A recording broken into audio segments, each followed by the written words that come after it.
Lebo my sme vždycky vedeli, že on tam bude najlepší. No. A že vždycky niečo vyhrá. No. On bol športový talent, on hral výborne futbal, on hral výborne tenis, hral výborne hokej. Vo všetkom dominoval, on všetky súťaže vždy vyhral a to bolo proste vidieť, že on sa pre ten šport narodil. Puku sa dostal Demitra a Delovkov vyšiel na 3-1. Sezóna pre mňa skončila, a teraz sa hlavne chystám do tej Ameriky a uvidím, jak to dopadne. Dedo mu kúpil Korčule a sa vydarilo.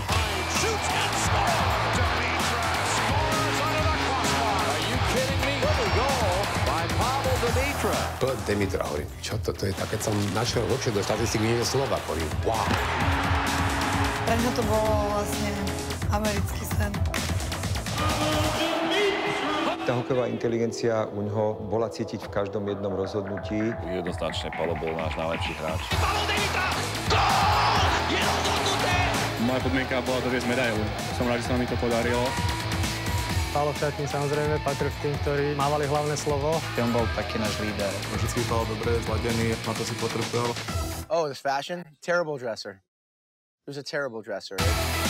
Ako by bol na hľade kreatívny, tak vedel byť kreatívny aj na týchto žúroch. Palinov v najväčšej eufórii. Na druhý deň prišiel úplne holý. Tak to bola taká hanba dosť. Vedel požurovať veľmi dobre.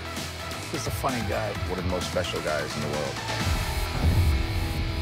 Toho 16. augusta som ho odviezla a vlastne odtedy som ho už potom nevidela.